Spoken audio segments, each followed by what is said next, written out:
Hola, muy buenas tardes a todas las personas que siguen este sexto conversatorio titulado La elección del Poder Judicial. ¿Dónde estamos en este proceso electoral?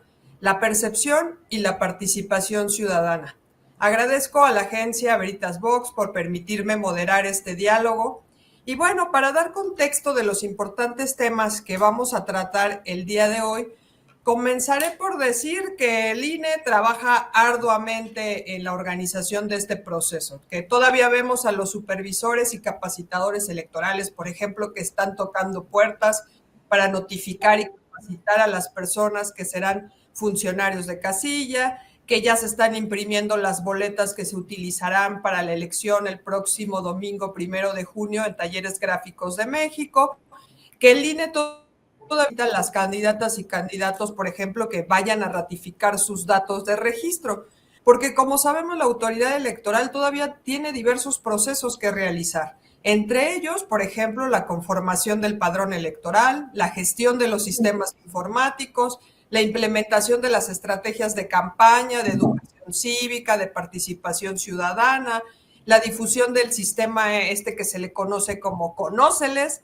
la coordinación con los OPLES, la entrega de los paquetes electorales, la planeación e implementación de los mecanismos de recolección, la fiscalización y luego, bueno, viene la sustanciación de medios de impugnación, entre otros muchos procesos.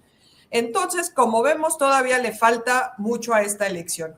Pero sin más, mejor escuchamos a nuestros panelistas, a los cuales presentaré leyendo una pequeña semblanza de cada uno de ellos. Ramón López Castro tiene una licenciatura en Derecho en la Universidad de Monterrey, una especialidad en Derecho Mercantil en la Universidad Panamericana, un máster universitario en Derecho de los Negocios en la Universidad Francisco de Vitoria en Madrid, una maestría en Administración de Empresas por el Instituto Tecnológico y de Estudios Superiores de Monterrey, Campus Santa Fe, y la maestría en Gestión Pública para la Buena Administración impartida en la Escuela de Administración Pública de la Ciudad de México, aunado a diversos cursos, diplomados, talleres. Mucho gusto, maestro Ramón. También tengo el gusto de presentarles a David Flores. Él es licenciado en Publicidad por el Instituto de Mercadotecnia y Publicidad. Cuenta con más de 30 años de carrera trabajando, por ejemplo, para Leo Burnett, McCann Erickson, Clemente Cámara, Goodyear México, Más México, Comunicación Social del Gobierno de Morelos y recientemente para diferentes agencias. Él es un apasionado de la publicidad, inició su carrera en el área de medios, posteriormente en el área de servicios a clientes y principalmente ha trabajado en área de planeación estratégica, desarrollo creativo, teniendo a su cargo cuentas como Shell, Cervecería Cuauhtémoc Moctezuma, distribuidores General Motors, el Consejo de Promoción Turística de México, San Miguel de Allende, la Secretaría de Comunicaciones y Transportes, Pronósticos para la Asistencia Pública, entre otras. Ha sido director de campañas en el gobierno del estado de Morelos y ha implementado programas integrales de comunicación. Ha desarrollado e implementado programas cooperativos como el Consejo de Promoción Turística de México y es aficionado a la parrilla y la buena plática. Un gusto, el licenciado David también. Y por último, y no menos importante, les presento a Joao Barrera Castillo. Él es egresado de la Facultad de Filosofía y Letras de la UNAM, ha sido director y fundador de las empresas de comunicación CRC Consultores y Canal Más. Ha sido periodista, guionista de radio, televisión para diversos programas, conductor de emisiones radiofónicas, ha participado en el diseño de series de radio y televisión para instituciones públicas y privadas. Bajo su responsabilidad han trabajado equipos de asesoría profesional en diversas materias como manejo de crisis, manejo de medios, media training. Ha impartido diversos cursos para organizaciones públicas y privadas. Fue el responsable de las relaciones públicas y la comunicación institucional de CONADIS, organismo público responsable de las políticas públicas de atención a las personas con discapacidad. Ha asesorado a empresarios, funcionarios en la generación de contenidos de multimedia y redes sociales. Un gusto también, Joao. Así que, bueno, presentándoles a nuestros panelistas que tendremos el día de hoy, ¿Qué les parece si arrancamos ya con este primer segmento de 3 que vamos a tener y analicemos en qué momento estamos de esta elección judicial? ¿Qué ha pasado? ¿En qué momento estamos rumbo a la elección del próximo domingo, 1 de junio? ¿Qué procesos faltan? ¿Cuál es su opinión de esta elección? Y sin más, le doy el uso de la voz al maestro López Castro. Hasta por 5 minutos, por favor, maestro. Gracias, doctora. Qué bueno que nos acompañan, amigos y amigas. Bueno, pues esta ha sido, todavía no termina la semana, no se emocionan, pero esta ha sido una semana, unos días muy movidos por otros temas, pero hablemos hoy de la elección del Poder Judicial de la Federación. ¿Y en qué momento de la elección estamos? Bueno, pues el 30 de marzo van a iniciar las campañas y el 28 de mayo van a finalizar. Estamos, por lo tanto, en una etapa previa al inicio de campañas, pero muy cerca ya del inicio de campañas. Evidentemente, hay muchas cosas que están ocurriendo al mismo tiempo, importantes, pero poco llamativas, vamos a llamarlas así. El tribunal, la Sala Superior del Tribunal Electoral del Poder Judicial de la Federación, por ejemplo, ayer en una sesión pública, resolvió varias impugnaciones sobre los sistemas de insaculación que, por ejemplo, usó el Senado,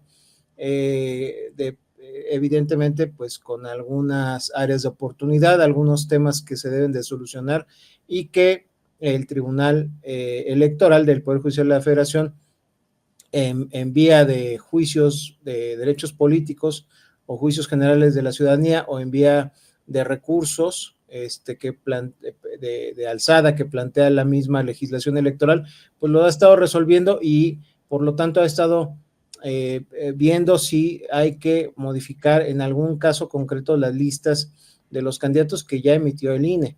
Entonces, toda esta situación nos habla de que la lucha judicial en algunos aspectos sigue quizás soterrada y difícil de entender para la ciudadanía, pero se mantiene todavía esta situación. Esto implica, por lo tanto, que la atención está un poco, me parece a mí, confundida. También se viene otro tema del que solamente Veritas Vox ha tocado a profundidad, que son las elecciones locales. Aparte de los cargos del Poder Judicial de la Federación, 18 entidades elegirán cargos judiciales locales. Esta situación también provocó que ayer la Sala Superior del Tribunal Electoral del Poder Judicial de la Federación tocara el tema de Nayarit, que está entre las entidades federativas que van a tener elección, pero que no estaba contemplada en varios acuerdos del INE, uno en particular. Entonces, como que no se le había tomado en cuenta Nayarit, ¿no? Lo cual nos habla todavía de áreas que hay que ajustar en un proceso inédito. Yo diría, amigos y amigas, para concluir, que no es culpa, si quieren usar el término culpa o no, es del todo una cuestión imputable del todo ni al INE, incluso diría ni al Senado, ni a los órganos jurisdiccionales como la Sala Superior, porque estos detalles surgen de un proceso inédito, surgen errores que parecerían, y como yo he llamado áreas de oportunidad, que aparecerían como muy graves en un proceso ordinario, pues surgen con mayor razón en un extraordinario inédito. Habrá que algunos digan incluso inoportuno o inesperado o imprevisible, pero que ya es constitucional. Estamos ante la ejecución y desarrollo de una elección constitucional extraordinaria. Así pues, este es el momento, a mi juicio, jurídicamente hablando, en el que estamos viviendo.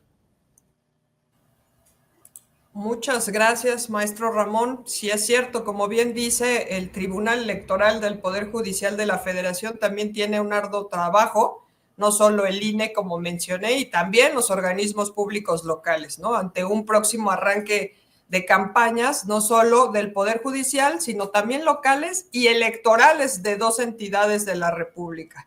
Muchas gracias, maestro. Ahora le doy el uso de la voz al licenciado David Flores también hasta por 5 minutos para hablar de este primer tema tan interesante. Por favor, adelante, licenciado David Flores. Muchísimas gracias, doctora. De verdad, qué gusto recibir esta invitación. Yo lo que observo hoy de este proceso donde estamos en elección es desinformación.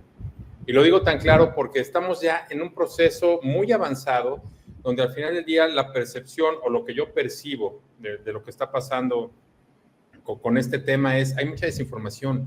La gente no está clara de qué es lo que, por lo que va a votar, me explico. Y una de las cosas que platicábamos no hace mucho tiempo es decir, ¿qué pasa con un magistrado? ¿Qué pasa con un juez? La gente no tenemos claro, la gente de a pie, qué es a lo que se dedican y qué es lo que va a hacer.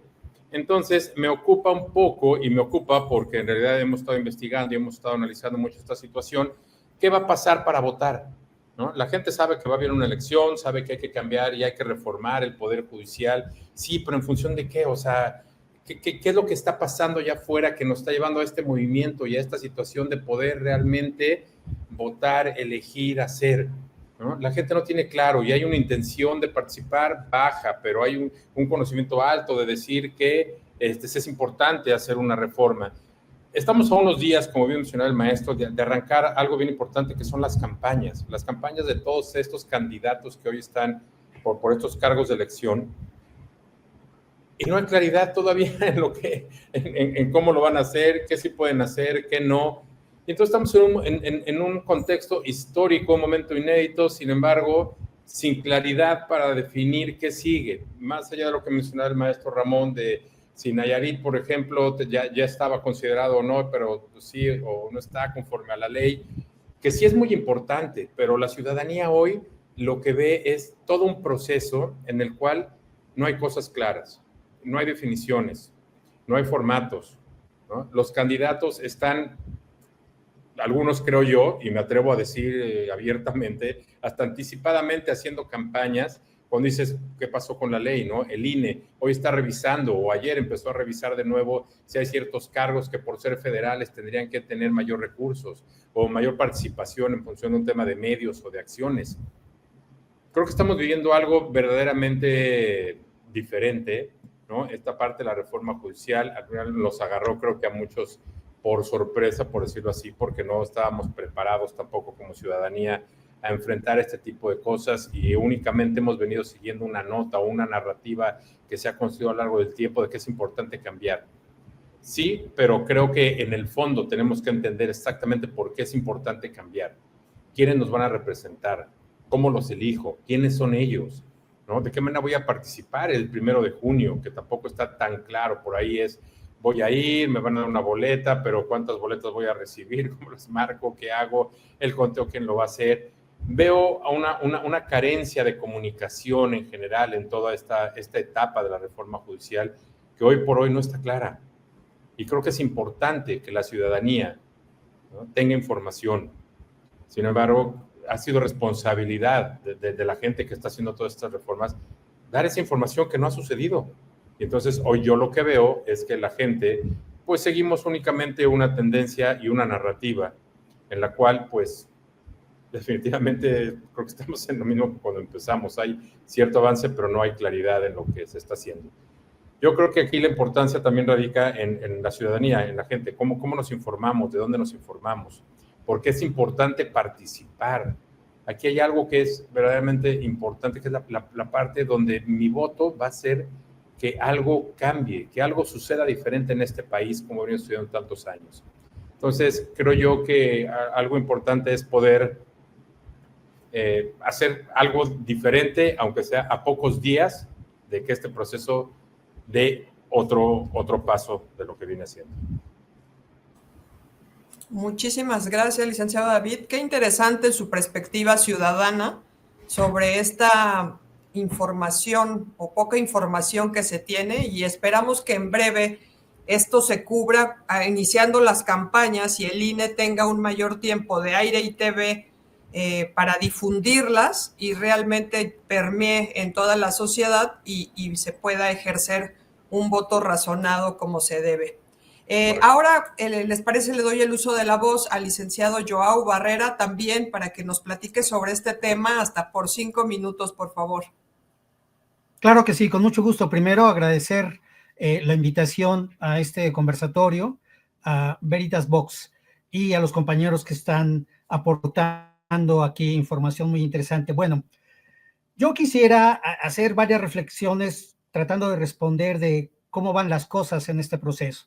Lo primero que diré es que desde mi punto de vista es un proceso histórico, inédito, y los procesos históricos necesitan tiempo, a veces mucho tiempo, para analizarse cabalmente. Estamos en medio del proceso y están sucediendo muchas cosas que otras generaciones no vivieron en muchos años de el desarrollo de nuestra sociedad. Entonces, cada uno de los acontecimientos que quiero mencionar ahora en una revisión rápida de cómo llegamos aquí, va a merecer análisis, estudios, consideraciones y reflexiones porque todas son muy interesantes. Yo ubico, arrancando un poco todo este proceso durante la administración del presidente López Obrador, inició una discusión respecto al Poder Judicial a partir de una confrontación política. El Poder Judicial no permitió que algunas iniciativas del presidente siguieran adelante y eso generó una confrontación política y una reflexión. Después viene lo que yo llamo la crónica de una reforma anunciada. Este proyecto del presidente López Obrador se consolidó al final de su administración y fue abrazado, adoptado por la ahora presidenta Claudia Sheinbaum y le dio continuidad. A partir de ese momento, la oposición política, el propio Poder Judicial y muchos medios de comunicación decidieron dar una batalla en contra de esta reforma. Por supuesto, los resultados de las elecciones presidenciales y legislativas le dieron una cuestionada mayoría calificada a Morena. Cuestionada porque para completarlos, primero hubo una discusión acerca de cómo estaba la ley y cómo se había aplicado en la elección y además vino este tema de cómo alcanzar los números necesarios. Todos vimos lo que pasó en el Senado y ahí se abrió una de las discusiones importantes que es acerca de cómo se organiza, cómo se otorga, cómo se maneja la representación en nuestro país. Es un tema de fondo, como el tema de fondo que vimos acerca de la constitucionalidad de la Constitución mexicana. Interesantísimo esa parte, nada más en el tema de el razonamiento, la formación de un cuerpo de conocimiento que permita hacer estas cosas de una manera muy racional. También se movilizaron a los trabajadores del Poder Judicial que realizaron diferentes manifestaciones. Después vimos esta parte de los amparos y las suspensiones que no fueron acatados, ¿no? Y ahí otra discusión, independientemente de si tenían o no fundamento, debemos acatar o no, es una pregunta de fondo también. En fin, después, otra de las cosas importantísimas que vimos fue las sesiones de la Suprema Corte de Justicia, cómo se discutió, qué se decidió y cómo algunas de los seguimientos que hicimos nos tenían en vilo porque sentíamos que el resultado de las decisiones colegiadas de la Suprema Corte podían derivar en una crisis muy profunda y poner en tela de juicio la continuidad de este proceso de elección del Poder Judicial. Y en todo este proceso hemos visto, y habrá que analizarlo después, si es propio de cualquier proceso nuevo, inédito, novedoso, que se vayan acumulando fallas de procedimiento, fallas operacionales. Yo entiendo que una parte sí, pero creo que no todo se explica por ahí. Es decir, creo que algunos actores no cumplieron con la pulcritud que un proceso de esta naturaleza requiere. Hay un hecho también muy importante desde mi punto de vista, y es que en esta discusión se incluyeron participaciones y comentarios de analistas y expertos de diferentes partes del mundo. también creo que el mundo tiene un poco los ojos en nosotros, porque si este proceso llega a un puerto, a un buen puerto y consolida la utilidad social de hacer elecciones del Poder Judicial, entonces todos los países van a tener que plantearse si las hacen o no y cómo las hacen. Me parece sumamente interesante. Entonces, ¿en dónde estamos? Yo digo que lo primero que diría es, estamos en un proceso en marcha, y eso estuvo en vilo mucho tiempo. Y la segunda cuestión de la que quiero hablar más adelante es esta gran incertidumbre que ya mencionaron los compañeros. Y bueno, ¿cómo voy a votar? ¿Qué herramientas tengo? ¿Qué criterios usar para que mi voto corresponda con lo que yo espero de las personas juzgadoras?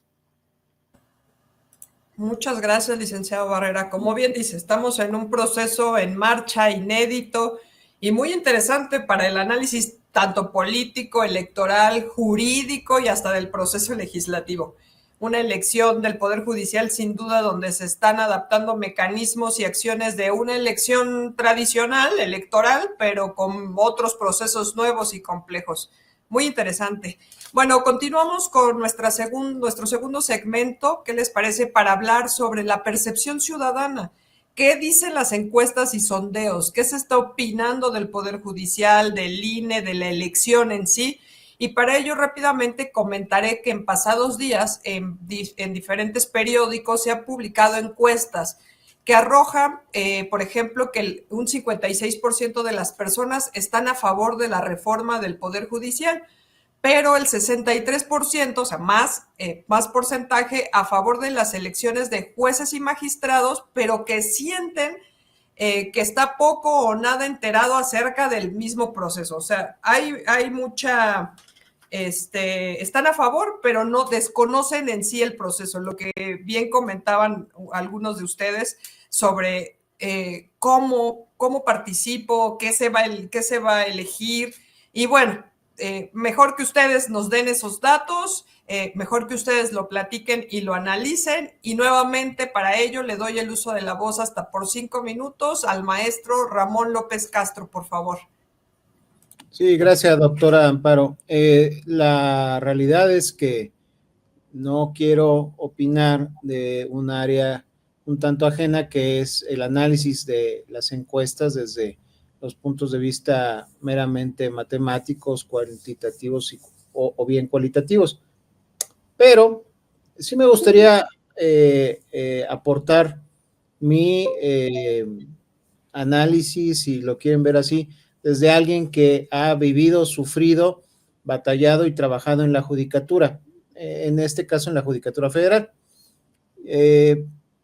Yo coincido con algunos análisis en el sentido de que la justicia, el aparato de justicia, que es una de estas estructuras del Estado, poco conocidas y poco estudiadas, al menos en México, es percibida o es percibido como parte del Estado mexicano como un área extremadamente formal, con procesos barrocos, lentos, lejanos al común de la ciudadanía, y en donde la persona que se enfrenta a un procedimiento, a un juicio, a una comparecencia, o que tiene que ver algo con el Poder Judicial, en este caso el de la Federación, pero haría extensivo mi comentario al de los estados,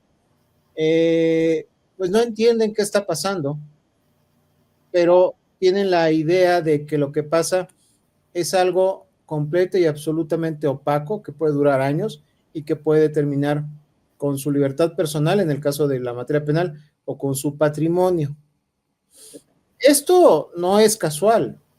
La tradición jurídica mexicana es, me atrevería a decir, elitista, porque recurrir, por ejemplo, a los mecanismos de protección constitucional y de protección de derechos humanos vía, por ejemplo, el juicio de amparo, es muy complicado, técnicamente hablando. Eso crea una élite tanto de profesionales del derecho que se dedican a ello como de personas que pueden pagar los servicios de estos profesionales del derecho. Es una tradición muy rígida y que usa términos muy lejanos a la ciudadanía, de tal suerte que un elemento que debió haber oxigenado más la labor del Poder Judicial Federal, me refiero al servicio profesional de carrera, a la escuela judicial, se volvió parte del problema y no parte de la solución en un aspecto muy importante. Quienes presentamos exámenes en alguna área o para algún puesto en el Poder Judicial de la Federación, independientemente del temario o si se aprobaba o no el examen, en la mayoría de ellos eran exámenes que hacían mucho hincapié en la memorización, en la rigidez de cierta forma de interpretar el derecho y sin un margen adecuado para conocer realmente lo que estaba pasando en el procedimiento. Mucho énfasis en una percepción meramente formalista y procesalista del derecho. Esa es la cuestión que yo vería. Entonces, por eso yo creo, puedo estar equivocado, que la ciudadanía está de acuerdo con una reforma, pero no sabe cuál es la naturaleza de esta reforma porque no comprende ni antes ni ahora exactamente qué hace la judicatura. De tal suerte que esta labor muy pesada y muy compleja que está llevando a cabo el Instituto Nacional Electoral con estas cápsulas que han estado apareciendo ya en medios de información masiva y sobre todo en redes sociales, donde tratan de explicar qué hace una persona que es juez o jueza de distrito, qué hace un magistrado o magistrada de circuito, qué es un tribunal colegiado, qué hace una persona que está en la Suprema Corte de Justicia, son fundamentales, porque en efecto, la ciudadanía dice sí a la reforma, pero ¿cómo? El por qué me queda claro, pero ¿cómo y para qué? Y además, déjenme decirles algo, todos estamos interesados en el proceso electoral en sí, pero la verdadera reforma electoral empieza cuando termine la elección, porque ahí vamos a ver si este mecanismo electoral oxigena y le quita la artritis formalista al mecanismo de justicia, a la estructura jurisdiccional del Estado mexicano. Es un enorme reto, pero no hay duda de que tenía que hacerse. La pregunta es, ¿vamos a llegar a buen puerto en esto? Y es una pregunta que vamos a conocer la respuesta sí o sí en los próximos meses. Muchas gracias. Muy interesante conocer su perspectiva, usted como un conocedor del Poder Judicial, ¿no? Y como bien dice, el 63% estarán a favor de estas elecciones de jueces y magistrados, pero un 55% siente que está poco o nada enterado acerca de esta elección. Así que es un escenario en el que el reto para las autoridades electorales nacionales, locales y para los propios candidatos y candidatas es tremendo. Ahora les doy el uso de la voz al licenciado David Flores, igualmente para platicarnos de este tema, hasta por 5 minutos, por favor.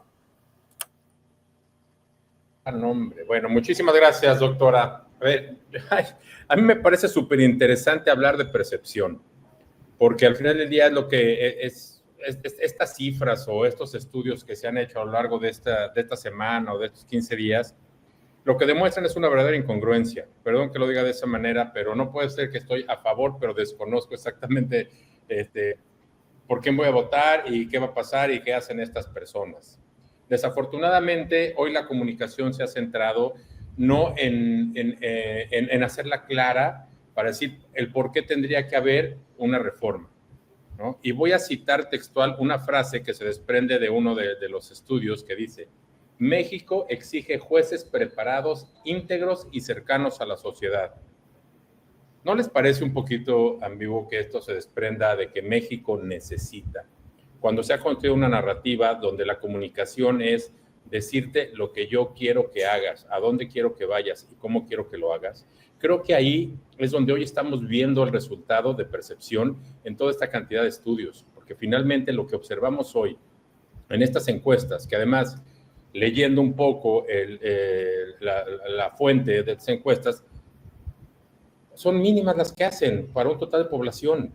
Y entonces nos da una proyección de lo que la gente piensa y cree que está sucediendo y lo que quiere hacer. Y entonces, al haber diferencia en función de lo que yo creo que sí es necesario, pero la verdad es que no lo entiendo y no sé, pues es incongruente totalmente. Y entonces, ¿qué pasa? Pues hay que seguir trabajando en comunicación, no nada más en hacer convocatorias, no nada más en dictar. La comunicación tiene que ser clara en función de qué queremos construir, el por qué es importante una reforma judicial. Si bien en México hoy podemos decir que, como decía muy bien el maestro, ¿no? Se ha vuelto elitista la parte de las leyes, la parte judicial, está bien, vamos a cambiarla, pero vamos a cambiar con una postura clara, con una comunicación ordenada, donde los mexicanos sí podamos salir a decir necesitamos un cambio en función de lo que está pasando, en función de lo que yo percibo y en función también de lo que yo vivo, porque eso es algo que tampoco hemos tomado mucho en cuenta. Me ha tocado ver casos donde la gente dice, qué bueno que van a cambiar al Ministerio Público. Perdón, el Ministerio Público, ¿qué tiene que ver en esta reforma judicial? Nada. Y entonces hasta ahí llega el punto del desconocimiento. Perdón que sea tan reiterativo en este tema, pero me parece importantísimo que hoy la gente en verdad tenga información clara, que vayamos a las urnas, sí con todo nuestro derecho al voto, sí con todo nuestro derecho a participar en los cambios y en la evolución de este país, pero con una conciencia y con un conocimiento claro. Gracias, doctora. No, al contrario, muchas gracias. Pues nos dejaste pensando a todos estos grandes temas y conceptos que, bueno, se pueden abordar más profundamente, los temas de percepción, de las narrativas que se crearon desde la reforma al Poder Judicial y ahora en esta elección, si se está dando una comunicación clara, concreta, veraz, oportuna o no, por qué es importante una elección de las personas integrantes del Poder Judicial o no. Pero bueno, ya estamos insertos en esta carrera y bueno, ahora ojalá esta comunicación se mejore, sea más eficiente, más clara. Muy interesante y bueno, nos deja reflexionando. Ahora le doy el uso de la voz al licenciado Joao Barrera para continuar con este interesante tema, hasta por 5 minutos, por favor.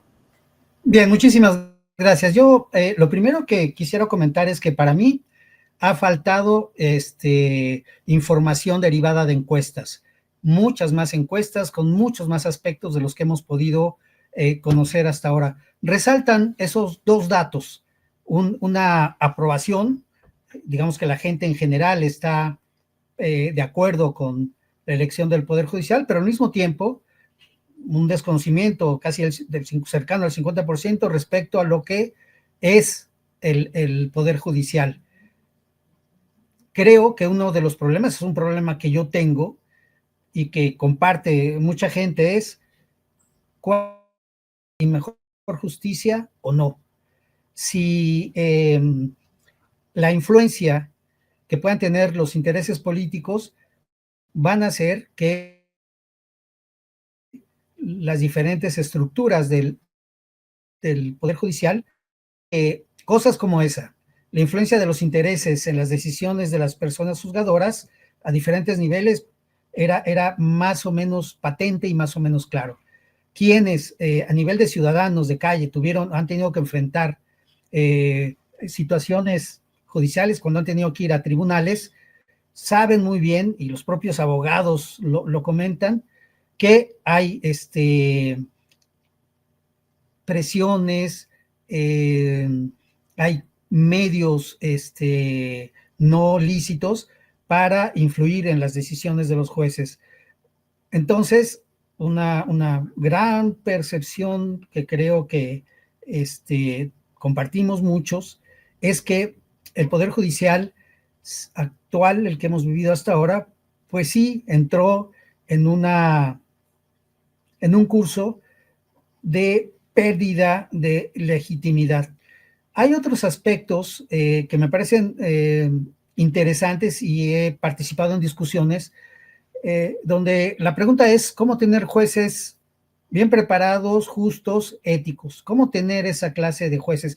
¿Qué pasa en otros países para que se pueda contar con un poder judicial sumamente confiable? Bueno, lo primero que sabemos es que la justicia tiene retos importantes en todo el mundo, en todo tipo de régimen, en todo tipo de país, aún en los países que tienen estructuras políticas y organizaciones mucho más verticales, aún ahí los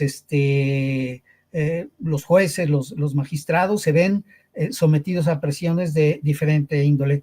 Voy a aterrizar esto en una parte de una discusión que pude presenciar y en la que una persona, un ciudadano común y corriente, pensaba y reflexionaba lo siguiente: bueno, suponte que tú eres un juez y estás tratando un tema que tiene que ver con un criminal.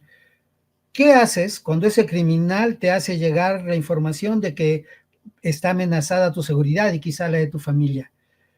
¿Qué ética soporta una presión de ese tamaño? Por otro lado, ¿qué ética soporta una presión, como se decía antes, un cañonazo de 50,000 pesos, ¿no? Entonces, quiero llevar esto a la pregunta: ¿este proceso nos va a ayudar a resolver ese tipo de temas? No lo sé. Yo, digamos, no veo los mecanismos, ni siquiera esta nueva estructura de disciplina judicial, que va a tener la capacidad de controlar este tipo de procesos que además, digamos, es lo que pasa a ras de suelo en todo el país, ¿no? Las discusiones en la Suprema Corte o en otros niveles que son políticas profundas, hasta filosóficas, son una realidad. La realidad es lo que pasa en los tribunales de primera instancia, ¿no? Que es ahí donde la justicia tiene lugar. Y entonces la mayoría de las personas que yo conozco que han vivido experiencias en ese sentido tienen pues mucha desconfianza, porque hay muchos mecanismos para que el dinero, las influencias, las presiones produzcan resultados poco favorables para la justicia. Es tremendamente claro para nuestra sociedad que la persona que tiene mayor capacidad económica tiene mejores posibilidades de triunfar en un proceso judicial, independientemente de los méritos de su proceso, etcétera.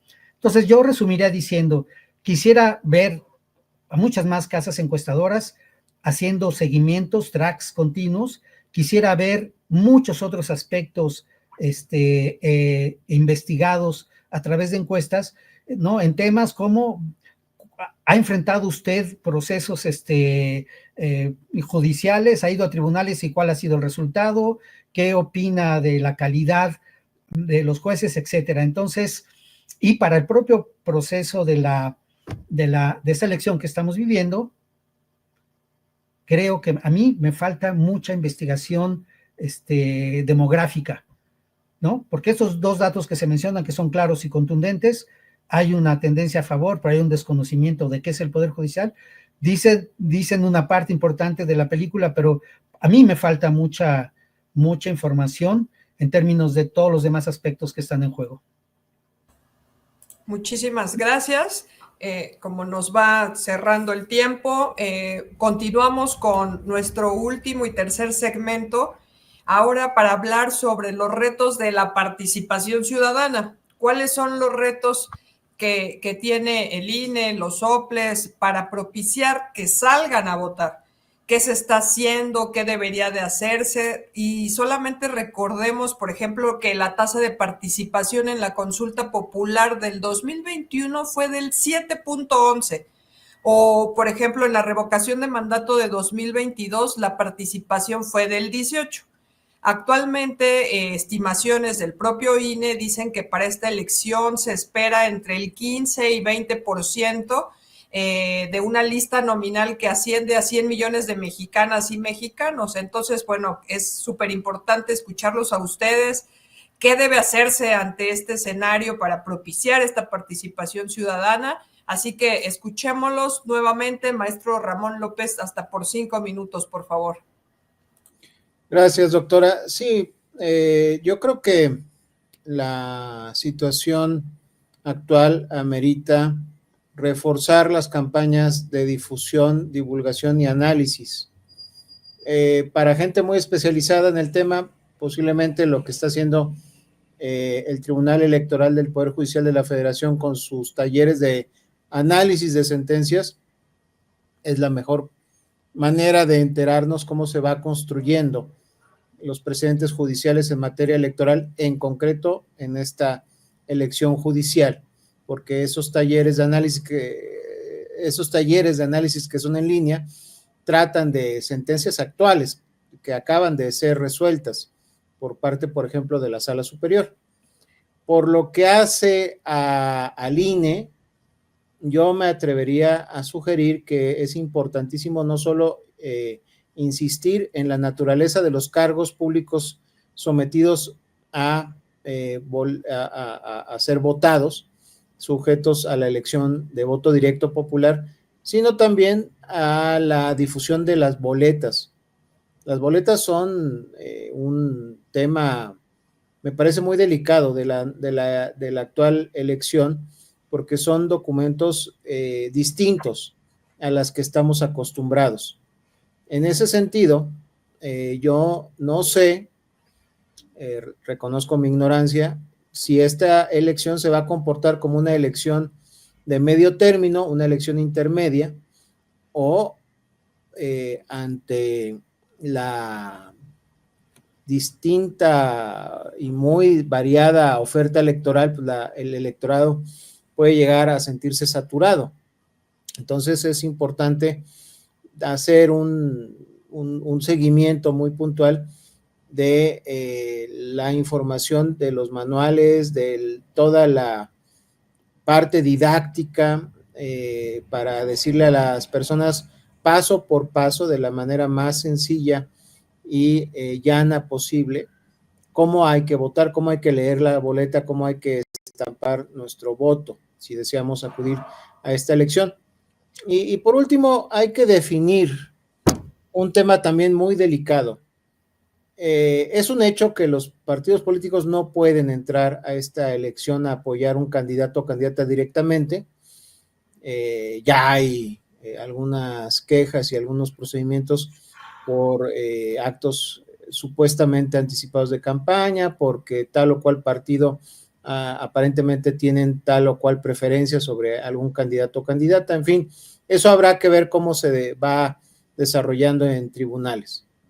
Pero a lo que me refiero es, si un partido político o un grupo de partidos políticos o un movimiento ciudadano quiere divulgar, difundir e invitar a la población a votar por el candidato o candidata que quieran, pero a salir a votar, eso pues no está prohibido, pero la gran pregunta es si eso va a ser la puerta de entrada a actos abiertamente prohibidos. ¿Dónde está la frontera entre el proselitismo político electoral a favor de tal o cual candidato prohibido y el uso de una estructura partidista para invitar a la gente a votar sin mayor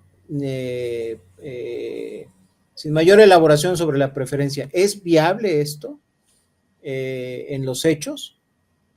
Bueno, es evidente que esto tiene que ver con otro tema que está ahí.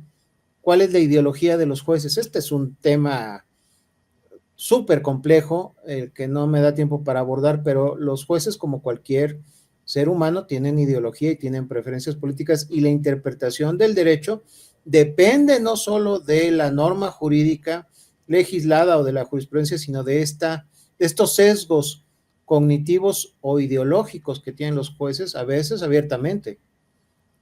Hay escuelas de pensamiento jurídico muy divergentes, que son esencialmente escuelas ideológicas de la interpretación del derecho. ¿Cómo le vamos a explicar esto a la ciudadanía?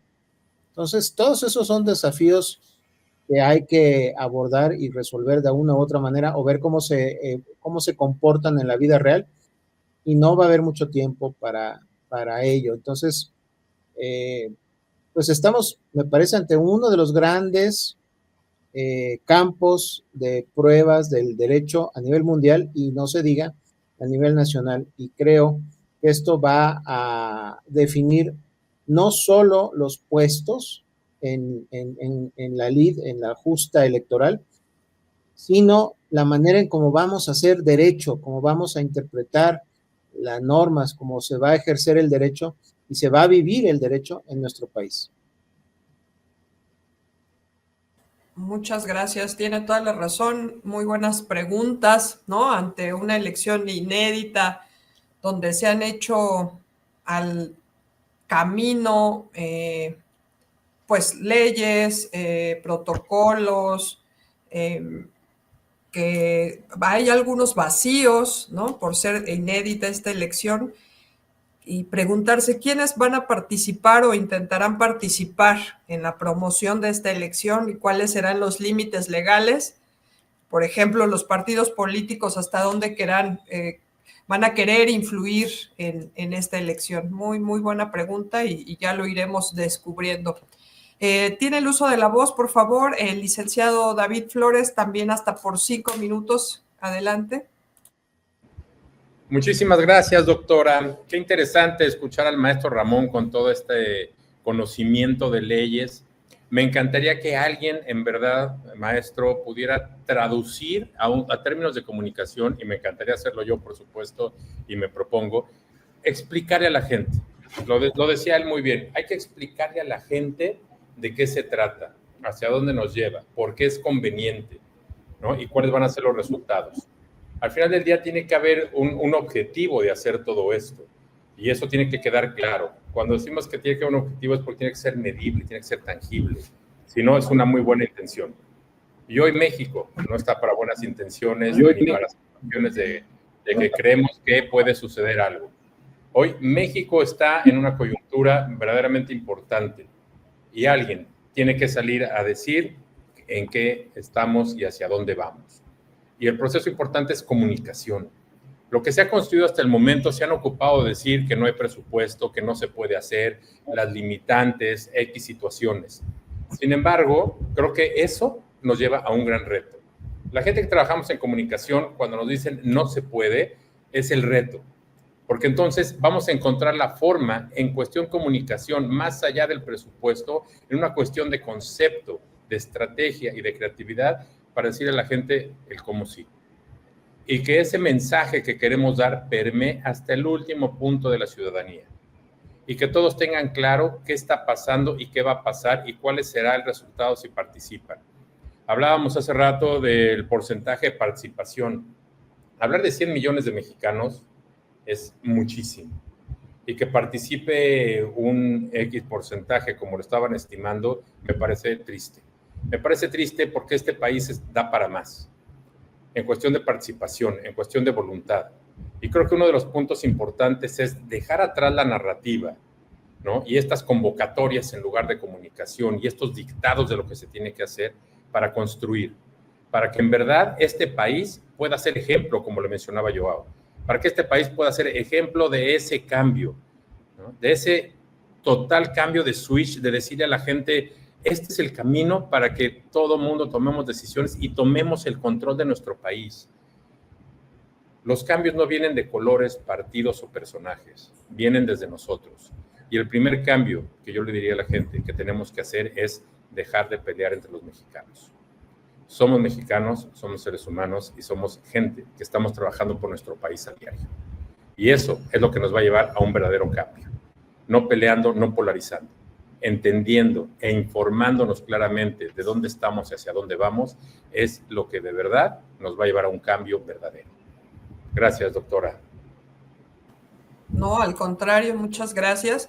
Bueno, tenía ahorita la participación el licenciado Joao, pero que tuvo problemas, me parece, de conexión. Pero bueno, vamos terminando este interesante conversatorio.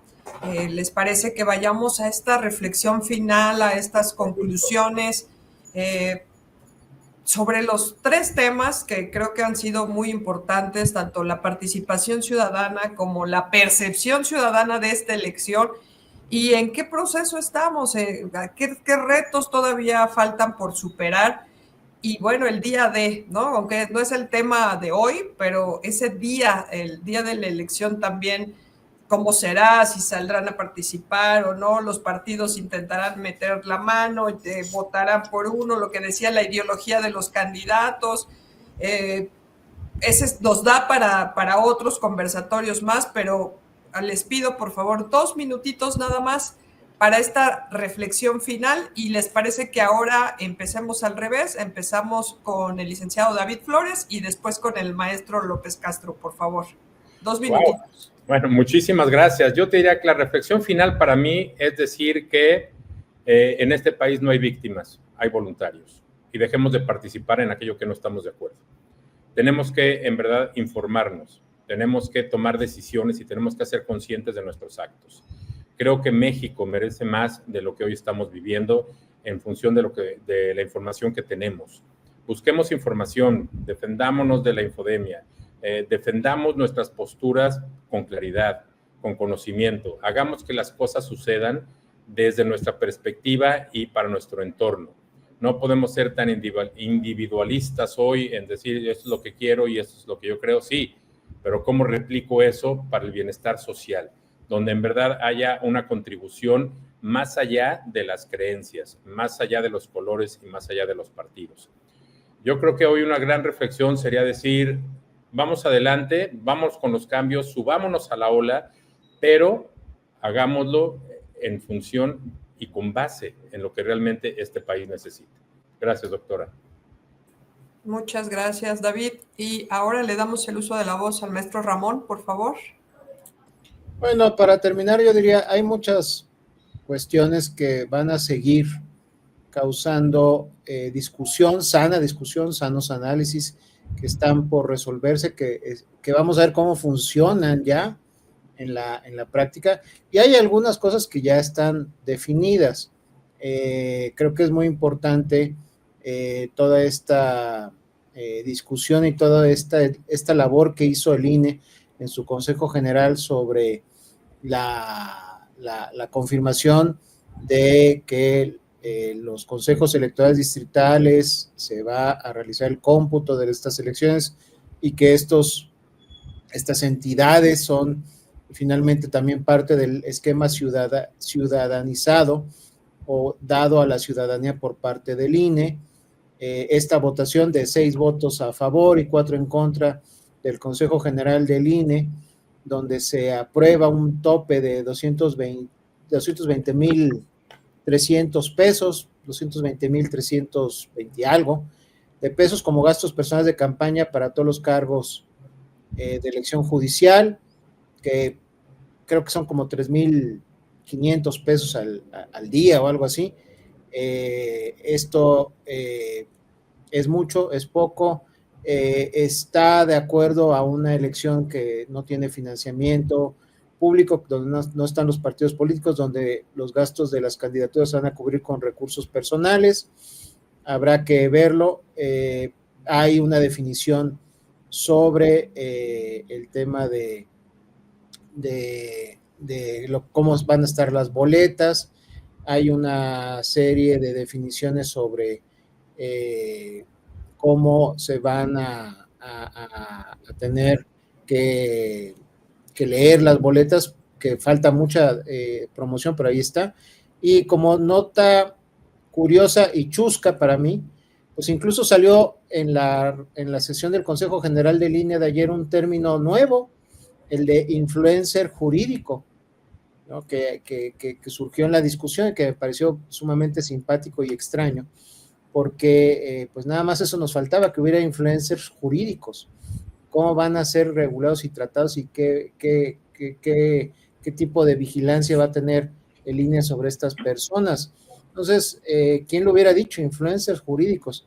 Con todo esto lo que quiero decir es que como se le está cayendo la polilla y se le está cayendo el oxidado al sistema judicial mexicano, lo cual celebro, y está siendo ya materia de debate público, lo cual también celebro. En la medida en que la ciudadanía se apropie conceptualmente de su sistema de justicia, en esa medida le va a interesar pues votar en el mismo, y en algunos casos ser votado, de tal suerte que eso me parece que ayuda a la transparencia de un nuevo sistema judicial federal en este caso, pero no hay que olvidar, falta ver cómo se va a desarrollar los procesos electorales en cada estado de la República, y esa es una historia que vamos a dejar para otro conversatorio. Pues sí, muchas gracias. En esta primera elección de personas juzgadoras en nuestro país, pues observamos que el INE todavía enfrenta la implementación de muchas acciones, procesos, una compleja logística, ¿no? Para el próximo domingo 1 de junio, que incluye la instalación de alrededor de 84,200 casillas, el traslado de 600 millones de boletas a estas casillas y donde competirán más de 4,000 candidatas y candidatos que buscan ocupar alguno de los 881 cargos federales. Así que bueno, nos espera todavía, y donde hay poca todavía información, donde la ciudadanía está ávida de recibir más información, cómo votar, por qué votar y cómo esta elección va a afectar la vida cotidiana de todas y todos. Pues sin más, muchas gracias a todas las personas que nos siguieron, a nuestros panelistas, a Verita Vox por organizar estos conversatorios, porque es un esfuerzo para divulgar información confiable, veraz para la toma de decisiones. Y sin más, los invitamos a que sigan a la agencia Verita Vox en sus redes sociales, en su página web, en donde ahí pueden encontrar información relevante sobre esta elección extraordinaria. Así que muchas gracias a todas y todos. Muy buenas tardes. Oigan, nada más decirles que Veritas Vox está de poca madre en la información. Síganlo, de verdad, vale la pena. Está chingón. Gracias. Gracias.